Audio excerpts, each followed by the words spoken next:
And so this Google Hangout should be live on air. It's the Thursday evening fireside chat of OpenFlip Winter 2016 Week 2.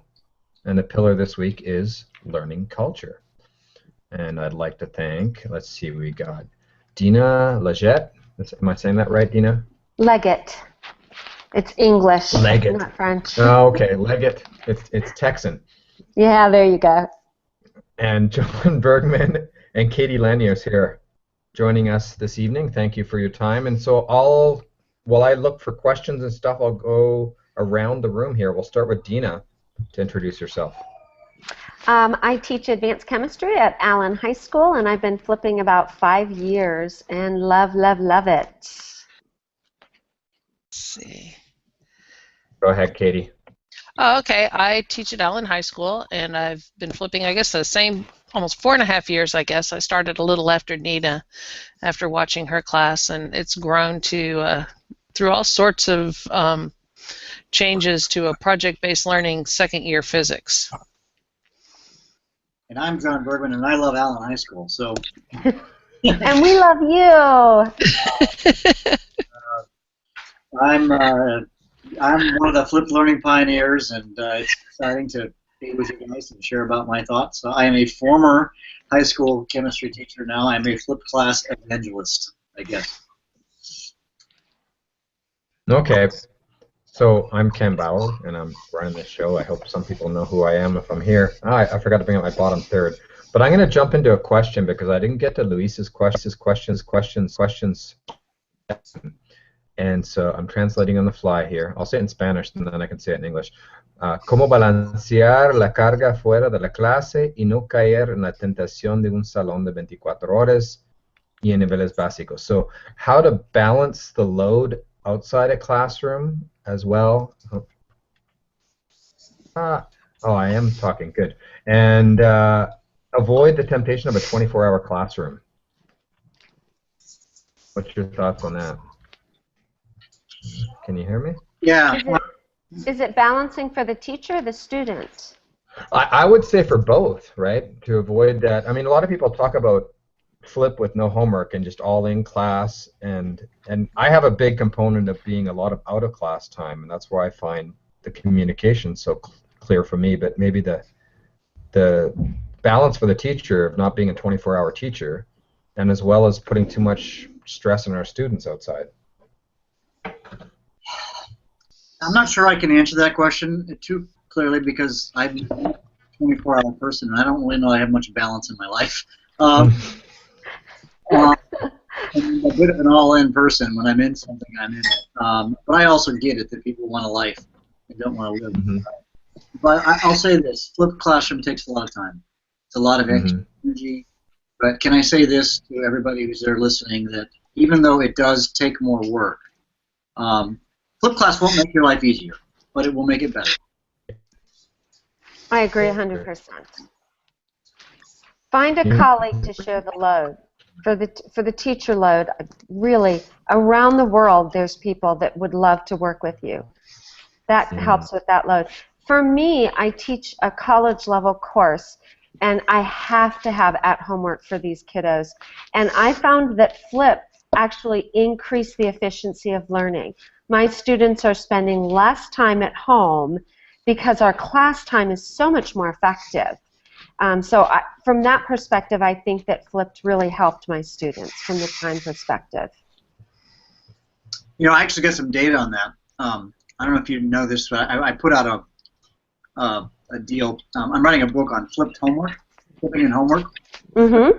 Out to a lot of people. I don't know if your students do this, but I get a survey of students and ask them the question, basically, does it take you less time? And I have over 2,000 respondents in the survey. I don't know if you want. I could share my screen and share the blog post that I finished today. Go for it. I go to share screen. You're seeing my screen? You are screen sharing. Are you seeing my screen? Yep. All right, let me get I think so. Yes, we are. Hold on, let me get to my blog post on my drive. I wrote everything. Drive, blog posts. student views their flipped homework. It needs some editing still. I just finished it this morning. I got to focus on me till you're ready, so everyone's not watching all your drive contents. You can refocus it back on me. All right. And so 79.4% or 75% were U.S. teachers or students. 13.6 is Europe, and then you can see a smattering of other places. The question that Dina, you're just talking about that I think is intriguing. Here's some of the time questions. When you watch a flip video, how much total time does it take you to watch, including the amount of take the pause and take notes? The red is 51%, just a little bit more time than the length of the video. Nice. And then some people say just the length of the video. Another very intriguing question is how many minutes are the videos of the teachers? And I'm going to argue that the teachers are doing it wrong. The purple is 7%. That means that's more than 15 minutes. Let me make that bigger. That'd be easier to see. But most of them are nice and short, which is what I would expect. So I was very encouraged by that. But this is the question, Dina, that you're really getting at. How much time does your flipped class homework take compared to your non-flipped classes? 2,284 kids from around the world say it takes you less time. And 33% it takes them about the same amount of time, and only 15% say it takes them more time. So I think it's interesting too the same kind of question to teachers about how much time does it take them to make their videos. I think it's a great question. I don't know. What do you guys think? I have an answer, but I'd love to hear what Katie. You guys are doing it every day. I'm not anymore. When we started making the videos, took forever, just because of the learning curve. And once you get going, it doesn't take any longer than the actual length of the video, unless you're getting picky or want to do fancy edits or things like that. And so, now we're in the phase where we're going back through and cleaning things up and making them shorter and breaking them up so they make better sense and they're more efficient. I mean, going back to the efficiency of learning, we're honoring time better, the kids' time, our time, and just getting to the point of what we're trying to teach so that when the kids come in, they have the information they need. Or, I mean, in the class that I teach now, we do everything in class, and the kids have options to get the lessons if they need it, or if they already know it, then great, you already know it, let's move on. So it's kind of a different situation for me, but it's fast to put a video together now.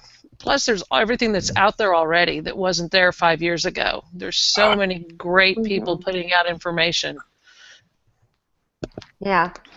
I would agree with that, and it is a big investment up front.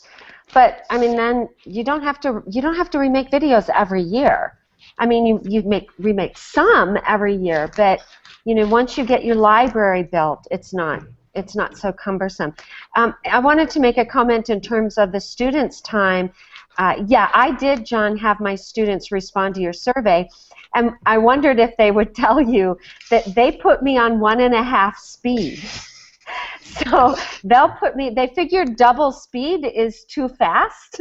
So some of them have figured out if at 1.5 speed on YouTube, they can still get the notes and understand what I'm saying.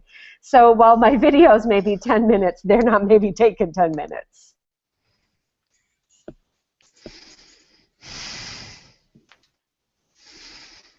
John came in twice now. That's interesting. double the John tonight. This is good. I'm trying to translate something because I can't translate a word. I was trying to yell out to my wife to say, "Hey, help me." But let me. Let's see. There was a couple other questions here on the comments in the page of the assignment. Maria Luisa was bringing up a good point about, and it's not necessarily a question. She was saying how many times in class, she's teaching basic science in university, that we find students that are way more advanced in knowledge or way behind, and especially when we get students that are repeating the course because they wanted to or they failed, and how flipped class gives such a better environment for those students and the teacher in that type of classroom setup.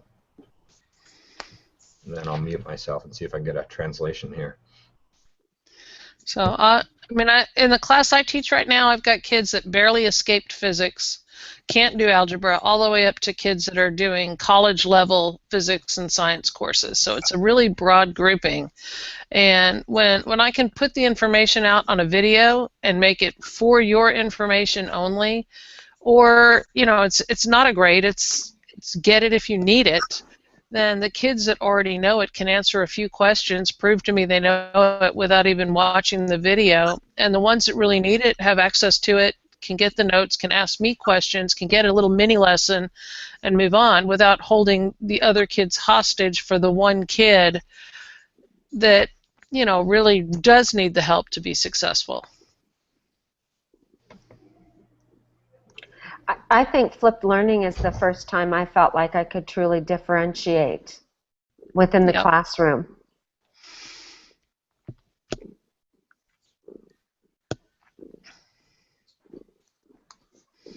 Looks like some team learning going on over there. Yeah.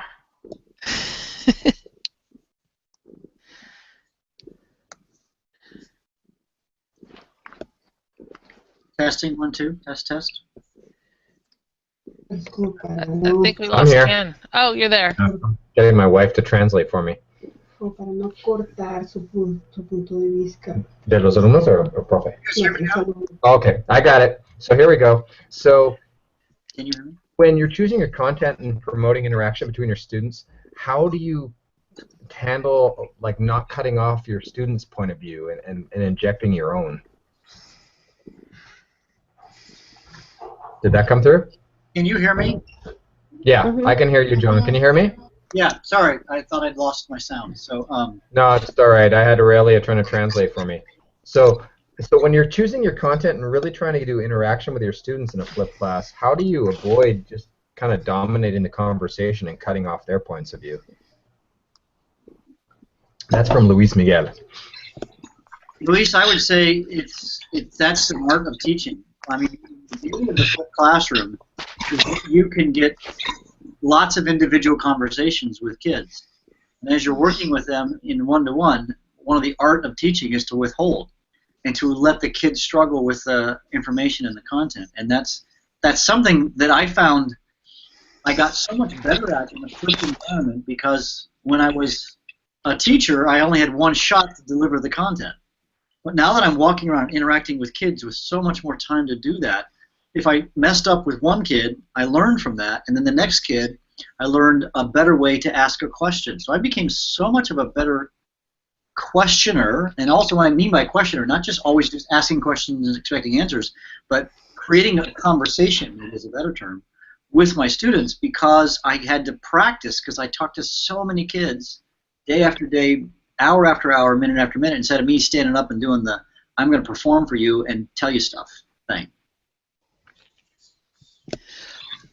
So I'll add something along those lines of the better questioner. One of my colleagues who's doing flip class does something really, really cool that I've stolen, and he'll go up and ask a kid after a flip lesson or when they're working on something, can you explain, net forces, or can you explain why this thing is moving and why it's not standing still? And the kid will get a chance to answer it, and then instead of him adding on to the conversation, he'll turn to the kid at the other side of the table and say, so why is she right? Or add in, what else could help her answer this more clearly?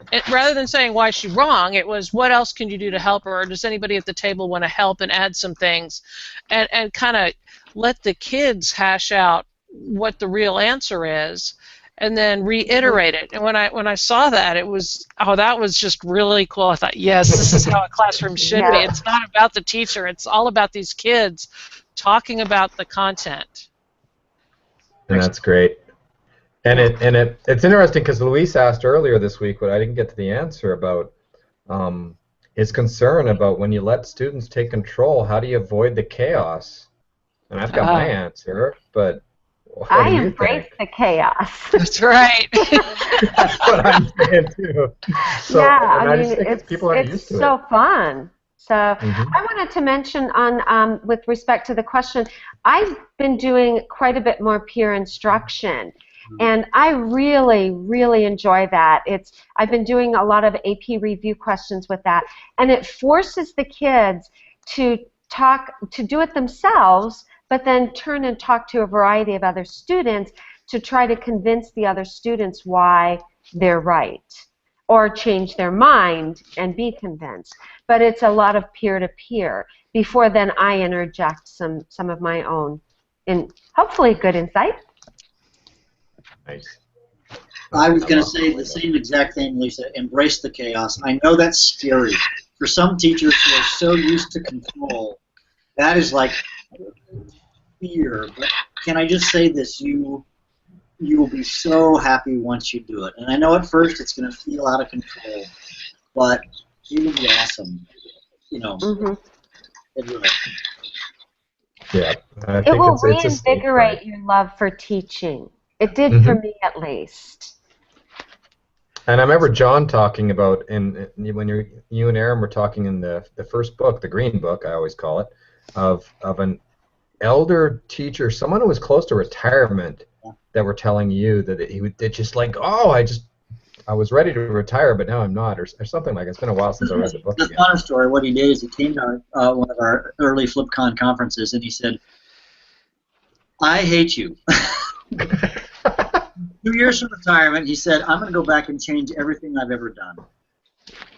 And he did, and then he stuck with teaching longer than the 2 years. I think he stayed 4 years or something like that, because it just totally reinvigorated his whole career. And I have heard that over and over again from teachers who are, I've got emails from teachers who says, I was about to quit, and I flipped my class, and now I'm reinvigorated. Or here's a really cool story from Korea. I was in Korea this past year, and I met this teacher, young teacher. She's her first year teaching.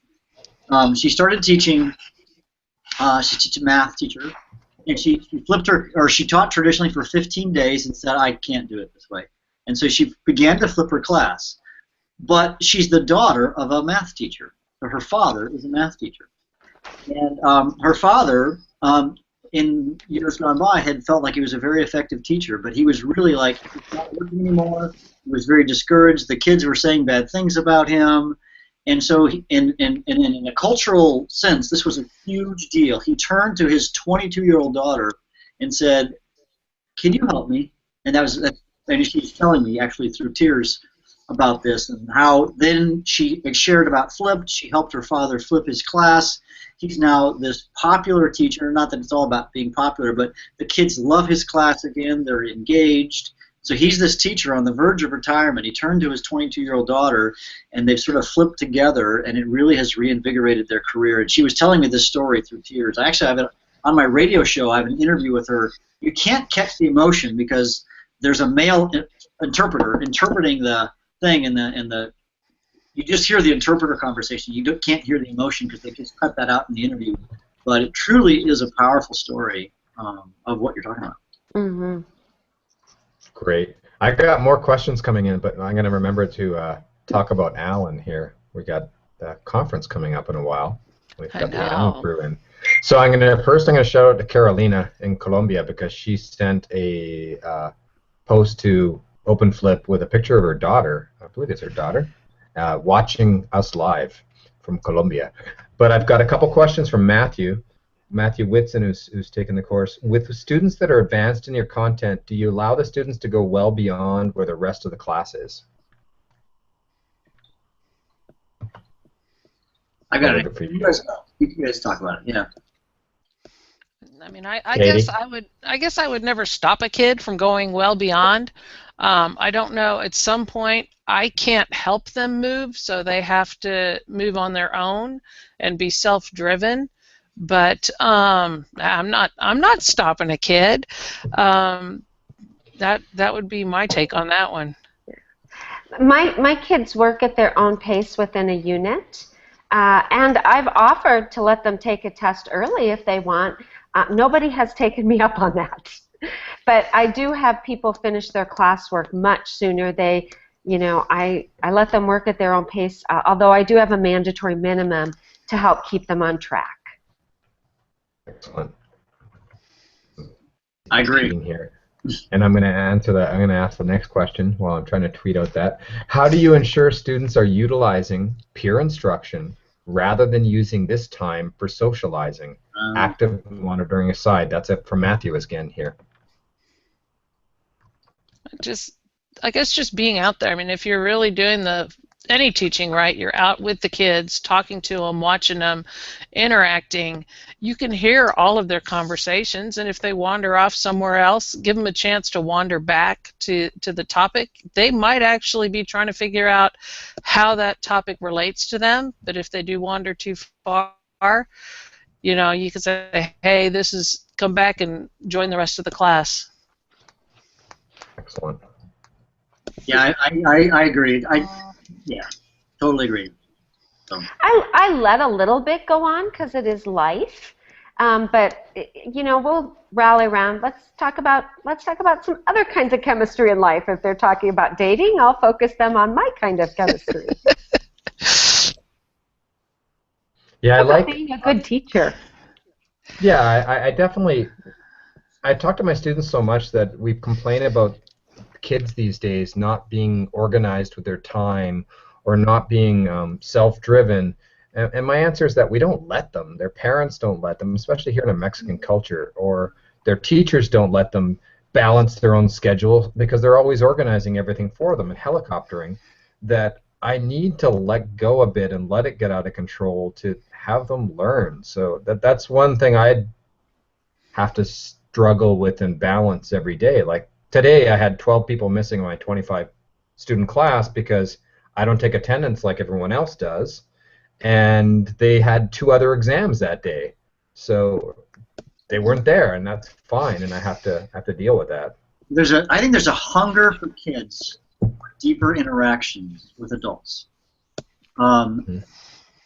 Kids, I think, are so busy, and the parents are so busy in our culture, at least I'm speaking in the United States, and they're just hungry for this interaction with adults, and the fact that we can get them in a flipped classroom to have deeper, better interactions with teachers who are experts in their content areas, but more than that, they can also become, you know, confidants and things like that. Interesting story. Yesterday, I had 4 Korean college students visit me. They reached out to me a few months ago, said we'd love to come and visit you. We were doing this project in the United States. They actually won a contest at their university students. They won a contest to try to help improve their university in some way, and they're trying to bring flipped learning into their Korean. Cool. And they part of the package is they want a trip, so to speak, to the United States. They're visiting me. They're on their way to go see Dr. Eric Mazur at Harvard. But I took them next door to the school my daughter attends, and I had them visit a flipped classroom. And they were blown away. They said, the teacher's talking to the students. He's not this sage on the stage. They just were so blown away by watching this class in action. And then we came back to our home, and then we had dinner with them. And as my wife and I were asking them questions, we said, my gosh, how much they just want this. They want this so bad. And sad, I think a good book idea, John, is the international perspective of flip. I remember in my software engineering background, there's this methodology called agile software development, where there's a set of 12 rules, and we talked a lot about how different cultures had different problems with different rules of like working in pairs or testing, and there's a whole bunch of software engineering culture, but it'd be interesting to get kind of a view of the international difference, and you've got a lot of that on your radio show. Yeah. Well, I have to organize my thoughts. I cut you off, Dina. No, you're good. Thanks. Okay. I got another one for you here. We're almost out of time, but Carolina, again from Colombia, what would you say are the 3 golden rules of flipping? No, not 4 pillars. 3 golden rules. Okay, so Nobody wants to talk. I'll go. I'll give you one from one of my favorite teachers. Be a good teacher. It doesn't change the the idea of what teaching really truly is. And so you've got to get out and interact and have good lessons. All of those things, they apply even more once you flip. You know, we'll do one each. I'll give you one, and I think it's Okay, John, go ahead. the one I would say is the one question that is all about flipped is what's the best use, Carolina, of your face-to-face class time? You've got so much time, you know, maybe it's 50 minutes a day with your students, or maybe it's, you know, an hour every other day, or whatever your timing is at your school. I'm going to argue it's not you standing up and doing the lecture thing, it's something else. I don't know what that something else is. I don't know what you teach. But ask that question. What is the best use of your face-to-face class time with your students? And that's what you should do. You're up. Okay. Well, I would say develop a good professional learning community, both virtually and locally. Typing away. Keep going. Yeah, you can't do this alone. I totally agree. Trying to do the flipped method by yourself as an individual teacher, and I know teachers who are doing it this way. My hat's off to them. But if you can find a team of teachers to work with, preferably in your school, the people that you have lunch with, have coffee with, or whatever, that's the ideal situation. This flipped classroom would never have been born had it not been the fact that Aaron Sands was next door.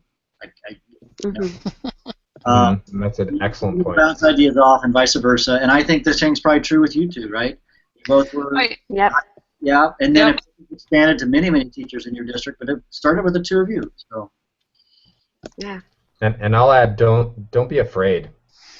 Embrace fear, embrace the chaos, and just go for it. Everyone that's looking at this are good teachers, and they can back up the change with good teaching. And some of it's going to fail. It's okay to fail. Just spin it around and keep going. So we're almost up on time. Oh, Carolina says, awesome responses. I'm a teacher trainer, and I'm trying to get more people on board. Awesome. Thanks, Carolina. Good luck. And, yeah, good luck. No, good luck in a great way. Good luck. Oh, Carolina's doing really good work. So, and she's got a couple people from her university taking the course with us as well. So we're up on time, so I'll let everyone have a chance to close before we close up this evening. And I'll just repeat that we do this every Wednesday morning at 10 a.m. Wednesdays Central Standard Time, and 7 p.m. on Thursdays Central Standard Time, and we'll be doing this for about the next 5 weeks. It's an open course. Everyone can see what we're doing, and I'm doing this again this winter. I did it last year and a couple times, and we'll do this again in the summer. I'm not sure when. So I'll let everyone wrap up. We'll start with Dina. I just say thanks for letting me be part of this. I thought I was going to lurk, and I'm just so honored, and I appreciate it. So we pull you in. I love doing these. And Katie? So it was fun. I'm glad to get to chat with everybody. It's kind of like sitting around a dinner table almost. I guess it's a fireside chat. But hope to see folks in Allen. Come this summer. Visit. Yeah, we got to pump Allen, Texas for FlipCon. What's the date? What is it, July 19th? Is that right? I'm guessing. I think you're right. It's the 19th to the 23rd. Yeah, it's there in late July. Go to fliplearning.org and look it up there. And I John? would say, do it. I remember talking with a teacher at the school I was the director of tech for, 5th grade teacher, and I helped her flip her first lesson. And all these teachers were having this conversation, and she finally just says, this was a faculty meeting, and she said, you know what, I was so afraid to do it, and then when I did it, it wasn't so bad, and guys, you just got to do it. So folks who are out there who are thinking about flipping their class, you just got to jump in. Yep. Excellent. Well, with that, I'll leave off. Thanks, everyone, for their time this evening. And next week, we head off till pillar number 3, which is, the I is, chat for you 3. Intentional content. We'll flip intentional content and then wrap up with professional educator. And then everyone will be working on their first flipped lesson for the next couple weeks after that. So I look forward to see everyone again next week, Wednesday morning or Thursday evening. Thanks a lot, and I'll wrap up the broadcast here.